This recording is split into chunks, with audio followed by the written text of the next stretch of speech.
आज हम एल्डरमैन जो कि नॉमिनेट काउंसलर भी होते हैं नीरज शर्मा के पास मौजूद हैं। हम इनसे जानना चाहते हैं कि जो तीनों एमसीडी में आजकल करप्शन चल रहा है, जबकि इनके तीनों एमसीडी के इंचार्ज दुर्गेश पाठक जी बार बार जो है कॉन्फ्रेंस कर ये कहते हैं कि हमने जो है अपना पैसा दे दिया है, लेकिन बीजेपी का ये इल्ज़ाम रहता है कि हम पर पैसा नहीं आ रहा है। इस सिलसिले में जो करप्शन चल रही है, यहाँ तक के कर्मचारियों की तनख्वाह भी नहीं दी जा रही। जिस तरह कोविड-19 के पेशेंट आज हिंदूराव हॉस्पिटल में थे, डॉक्टरों की हड़ताल होने की वजह से उनको एलएनजेपी और दूसरे हॉस्पिटल में शिफ्ट किया गया है। शर्मा जी, ये बताइए कि जो करप्शन चल रही है कब तक चलेगी और इसका क्या सिलसिला है? करप्शन का सिलसिला तो शायद जो वहाँ पे जिनकी हुकूमत है ये सिलसिलेवार तरीके से उन्हीं की सियासत की एक पहचान बन चुका है। एमसीडी जो कि दिल्ली के शायद 75% काम करती है और हर आदमी के जीवन के मुख्य काम जो है, एक जो दिल्ली का निवासी है उसके जनजीवन से जुड़े जो बेसिक काम है उन कामों से जुड़ी हुई है। और एमसीडी का जो बिहेवियर है वो शायद जहाँ तक मैं समझ सका हूँ कि वो बिल्कुल सर से पांव तक भ्रष्टाचार में डूबा हुआ है। यहाँ के जो वर्तमान शासित नेता हैं बीजेपी के, और शायद पिछले 17 साल 18 साल से बीजेपी ही शासित की एमसीडी है, उन्होंने भ्रष्टाचार खत्म करने की बात सोची ही नहीं है। उन्होंने, मुझे लगता है कि उन्होंने तो ये सोच लिया है कि ये उनका पैसे कमाने का, मैं माफ़ी के साथ कहना चाहता हूँ, लेकिन जहाँ तक मैं समझा हूँ मैं उसकी बात बताता हूँ। उन्होंने इस एमसीडी को अपनी जेबें भरने का, अपने गलत मंसूबों को पूरा करने का जरिया बना लिया, चाहे उसमें नेता हो या भ्रष्ट अधिकारी हो। मैं सभी नेताओं को उसमें इंक्लूड नहीं कर रहा हूँ, मैं सभी अधिकारियों को उसमें इंक्लूड नहीं कर रहा हूँ, लेकिन जिनकी भी यहाँ सियासत है, जो यहाँ पे इसको चलाते हैं, जो इसके ऊपर अपनी मैं ये जानना चाह रहा था कि जैसे आप नॉमिनेट काउंसलर हैं तो आपकी पावर कितनी होती है कि आप केवल एक ही सीट देखेंगे या आप कहीं भी जा सकते हैं? देखिए, जैसे कि हमको माननीय मुख्यमंत्री जी ने जो भी काउंसलर को नॉमिनेट किया था वो अपने अपने क्षेत्रों में पारंगत होते हैं। अच्छा। इस तरीके से ये इसका पद्धति है उनको चुनने की, और माननीय एलजी साहब ने हमको अपने गजट नोटिफिकेशन से हमको यहाँ का सदस्य बनाया, और पहले दिन से हमारे जितने भी नॉमिनेटेड काउंसलर हैं उनकी आवाज़ को दबाया जा रहा है, क्योंकि हम अपने अपने क्षेत्रों में माहिर हैं। कोई अकाउंट से आ रहा है, कोई समाज से भी है, किसी के पास बिल्डिंग विभाग का की पकड़ है, किसी के पास लाइसेंस विभाग की पकड़ है। तो जब हम उनकी नकेल कसने के लिए कोई चीज़ें पूछते हैं तो वो उनकी सबसे बड़ा आघात होता है कि उनका भ्रष्टाचार की वो मुहिम रुक रही है। तो उन्होंने हमको पहले 3 हाउस के अंदर ये जवाब दिया कि आप हाउस के अंदर बोल ही नहीं पाएंगे। अच्छा, आप बोलेंगे ही नहीं? हाँ, उन्होंने हाउस, ये उनकी शासन के घमंड कह लीजिए या उनका शासन का रवैया कह लीजिए कि हम जनता की आवाज़ रखने आए हैं, हम वहाँ कोई अपना जाति मुद्दा नहीं रख रहे हैं। तो उन्होंने हमको वहाँ सर्कुलर जारी करके कह दिया कि आप हाउस में बोलेंगे नहीं, जिसके लिए हम उसी समय हाई कोर्ट में गए। हमारा ये मुद्दा आज भी लंबित है, हम हाई कोर्ट में अपने उस हक की लड़ाई लड़ रहे हैं, लेकिन अभी तक हमारे उस लड़ाई के अंदर कोई भी आदेश माननीय हाई कोर्ट से आया नहीं है। लेकिन संवैधानिक तौर पे हम अपने हक की आवाज़ वहाँ रख सकते हैं, ये एक्ट कहता है। लेकिन उनके पास हुकूमत है, उनके पास सत्ता की ताकत है, उनके पास शायद संख्या बल है हाउस के अंदर, तो उन्होंने हमारी आवाज़ दबा दी। उसका एक छोटा सा उदाहरण दूंगा। हमने लगभग आपने देखा होगा कि सारे एमसीडी जोनों के अंदर नॉर्थ दिल्ली में एक छोटी छोटी बाल्टियाँ बटी थी, गीले और सूखे कूड़े की। अब हम बहुत खुश हुए, लेकिन खुश होने के साथ साथ जो हमें जिम्मेदारी मिली थी उसकी स्क्रूटनी भी करनी थी। अब हमने एक प्रश्न लगाया, ये मैंने वहाँ हाउस के अंदर प्रश्न लगाया, जिसके बाद हमको मना कर दिया गया। इस प्रश्न के बाद ही हमको मना किया गया कि आप हाउस प्रोसीडिंग में कोई भी सवाल नहीं लगा पाएंगे। वो बाल्टी के 2 सेट 123 रुपये के खरीदे गए, 123 रुपये के खरीदे गए। और जब हमने वो बाल्टी का सेट लेके उसी क्वालिटी की मादर बाल्टी उसी सेम कंपनी की बाजार के अंदर 78 रुपये में अवेलेबल थी। आप समझ सकते हैं, 78 रुपये बाजार में अवेलेबल थी, उसको 123 रुपये में खरीदा गया। चलिए ये भी कोई बात नहीं, ये तो एक अमाउंट के ऊपर भ्रष्टाचार मैं आपको बता रहा हूँ। फिर जब हमने उनसे पूछा कि ये कितनी बाल्टियाँ ली गई, तो लगभग 4.5 लाख बाल्टियाँ इंटू अगर 2 करेंगे तो वो 8 लाख कुछ बाल्टियाँ बैठती हैं। वो उन्होंने कहा कि हमने 8 लाख कुछ बाल्टियों का ऑर्डर दिया। हमने उनसे सवाल पूछा, आपने 8 लाख बाल्टियों का ऑर्डर दिया, कि कितने दिन में सप्लाई हुई? तो सप्लाई उन्होंने लगभग 15 दिन में कही। अब हमने उनसे जवाब मांगा, 15 दिन में आपने फला बोर्ड में कितनी बाल्टियाँ कहाँ किस को दी? तो जो उन्होंने जवाब दिया उन जवाबों के अंदर भी 3800 बाल्टियों का डिफरेंस आया, उसका कोई जवाब नहीं दिया गया।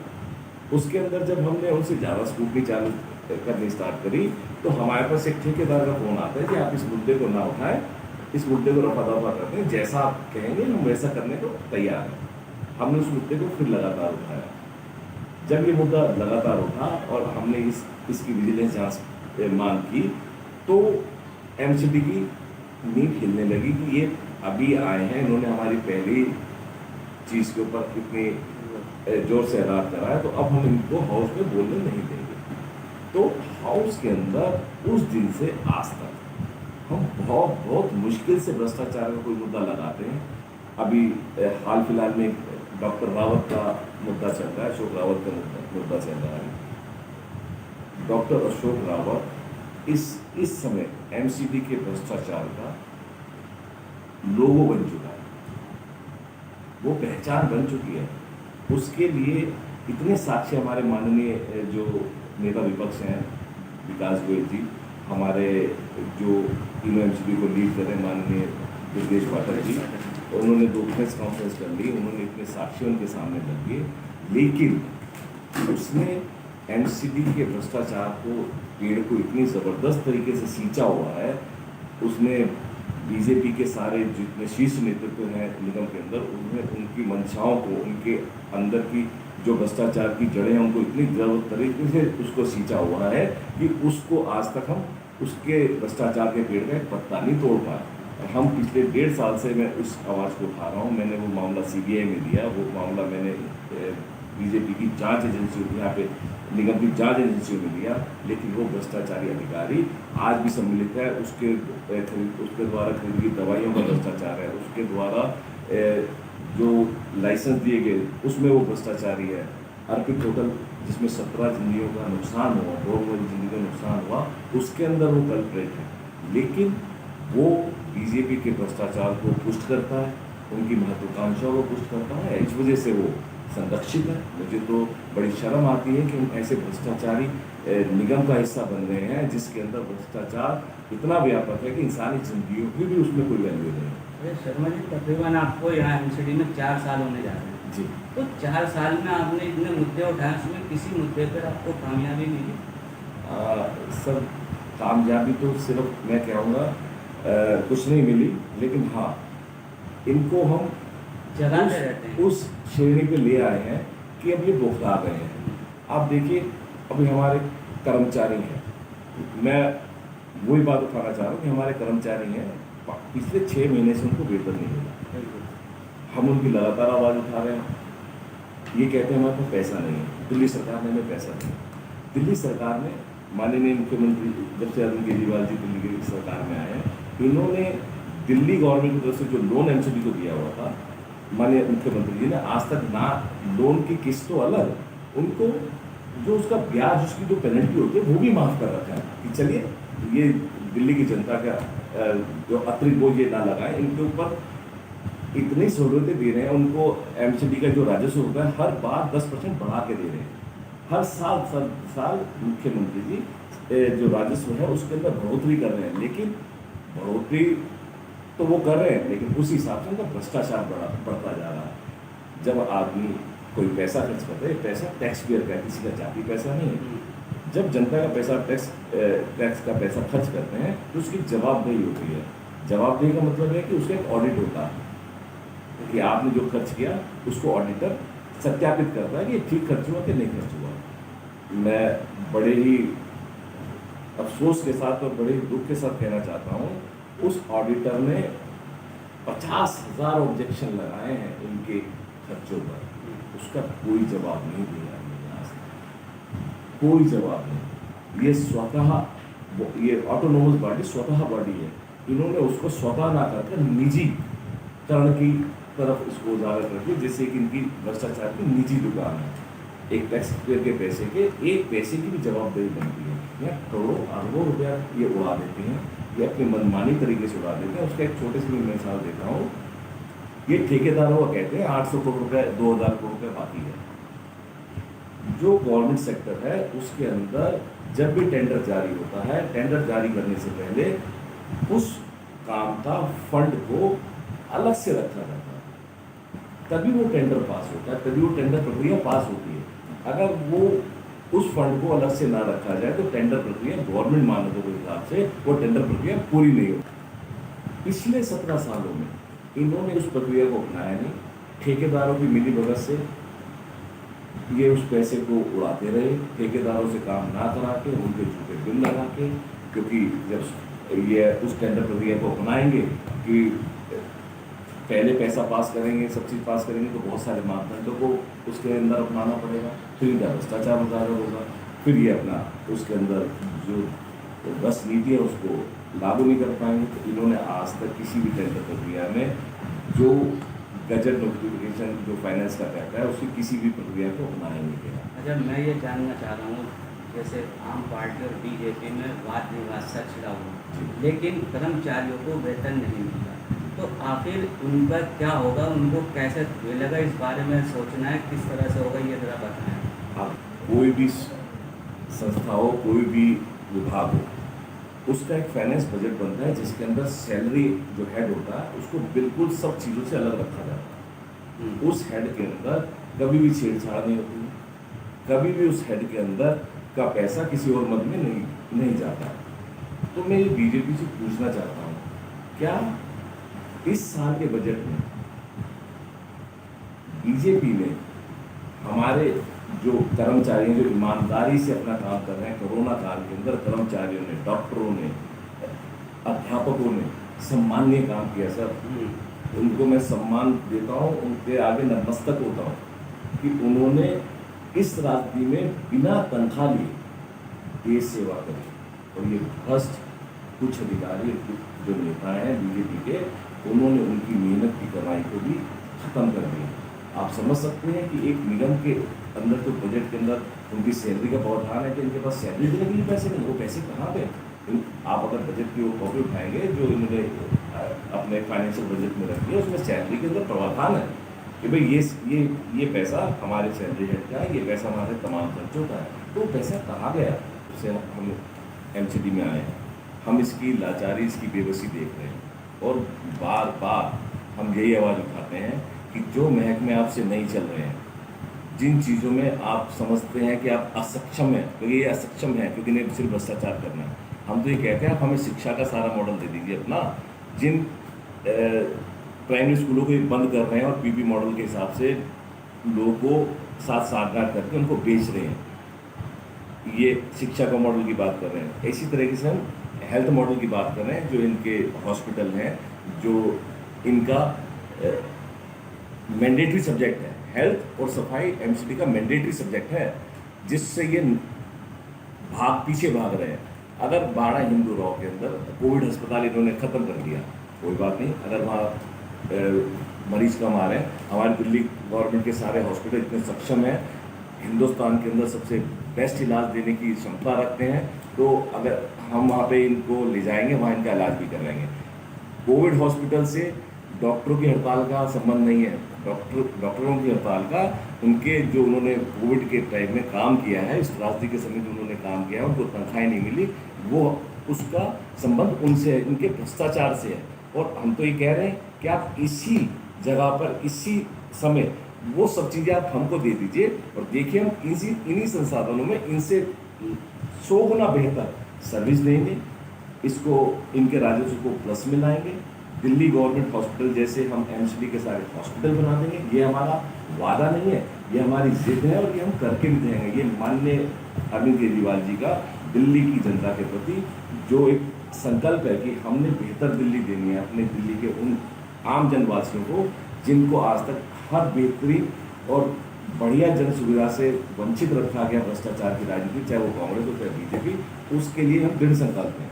ये अगर नाकारा है, बेकार है, तो यह हमें इसी हालातों में वो चीज़ें दे दे, हम उन्हीं हालातों में से उसको ऊपर लेके आ जाए। जब हम यहाँ आए तो बहुत सारे सपने लेके आए थे, जो हमारी पार्टी ने विजन दिया था, माननीय मुख्यमंत्री जी ने जो विजन दिया था, उन सपनों को साकार करने आए थे। हम ये समझते थे, हम कुछ और तस्वीर लेके आए थे कि हमें बताया गया था कि जो नगर निगम है वो दिल्ली की रीढ़ है और दिल्ली का शक्ल है।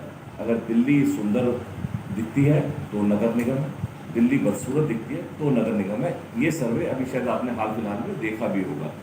नगर निगम में भ्रष्टाचार उसके नाखून से लेके सर तक व्यापक है, उसके हर खित्ते में भ्रष्टाचार व्यापक है। और हम अपनी जितना हमारा संख्या बल है, जो आम आदमी पार्टी का सदन के अंदर हम आवाज़ उठा सकते हैं, हम जब आवाज़ उठाते हैं तब हमको उस आवाज़ को दबा देते हैं, हमको सदन से निकाल देते हैं, हमारी आवाज़ों को वहाँ उठने नहीं देते। हमारी आवाज़, हमने जो भ्रष्टाचार की आवाज़ उठाई उसको मिनट्स में नहीं लाते।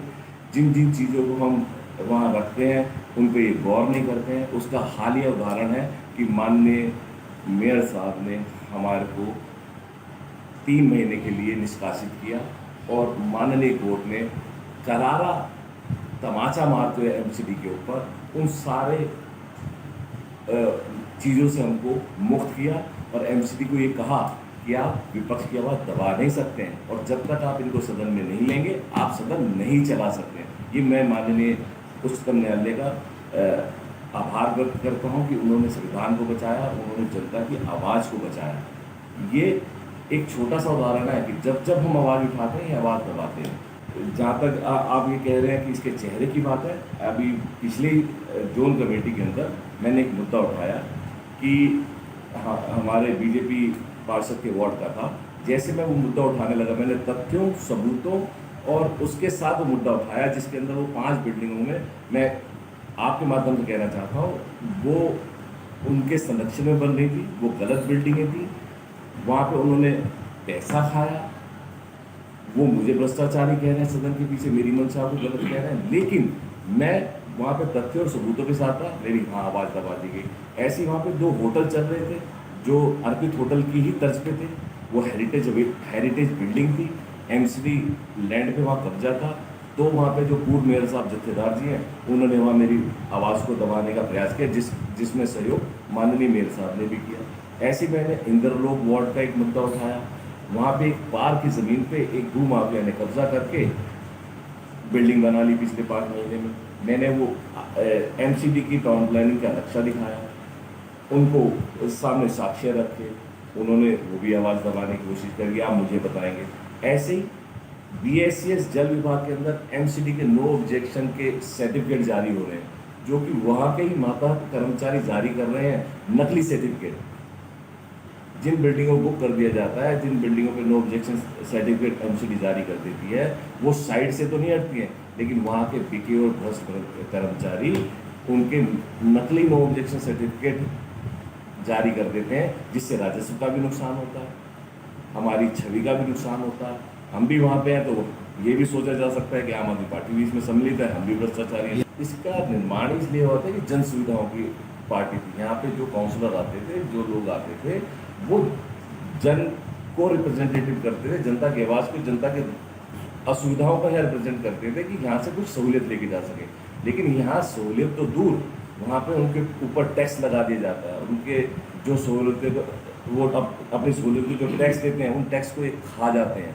मैं तो यही कहूँगा कि अगली बार जब भी दिल्ली की जनता कुछ चुने तो कम से कम पिछली सारी चीज़ों को ध्यान में रखते हुए, कुछ ईमानदारी की छवि को ध्यान में रखते हुए वो लोग चुने कि जो जनता के प्रति ज़्यादा सजग हों, ज़्यादा जवाबदेह हों और जो जनता के बीच में रह के जनता का काम कर सकें। बिल्कुल। ये थे हमारे साथ नॉमिनेट काउंसलर नीरज शर्मा जी, इन्होंने कितनी बातें की। इनका ये कहना है कि जिस वक्त हम यहाँ आए थे तो बहुत सपने लेकर आए थे, क्योंकि हमें मालूम था कि दिल्ली साफ दिखेगी तो नगर निगम से, दिल्ली ख़राब दिखेगी तो नगर निगम से। लेकिन यहाँ आके हमने देखा कि एमसीडी जो पहले 1 थी अब 3 हो चुकी हैं, तीनों की तीनों लिफ्ट हैं। लेकिन हमारा ये कहना है, हिम्मत हमने आज भी नहीं हारी है। आने के बाद अगले साल जब इलेक्शन होगा तो इलेक्शन में ऐसे ही लोगों को लाया जाए जो जनता को समझे, जनता की आवाज़ को समझे, जनता के बीच में रहकर उनके लिए काम करें। कैमरा पर्सन मोहम्मद जैद के साथ मोहम्मद। सियासी तकदीर यूट्यूब चैनल को सब्सक्राइब करें और बेल आइकन पर क्लिक करें ताकि आपको सबसे पहले खबरें मिलती रहें।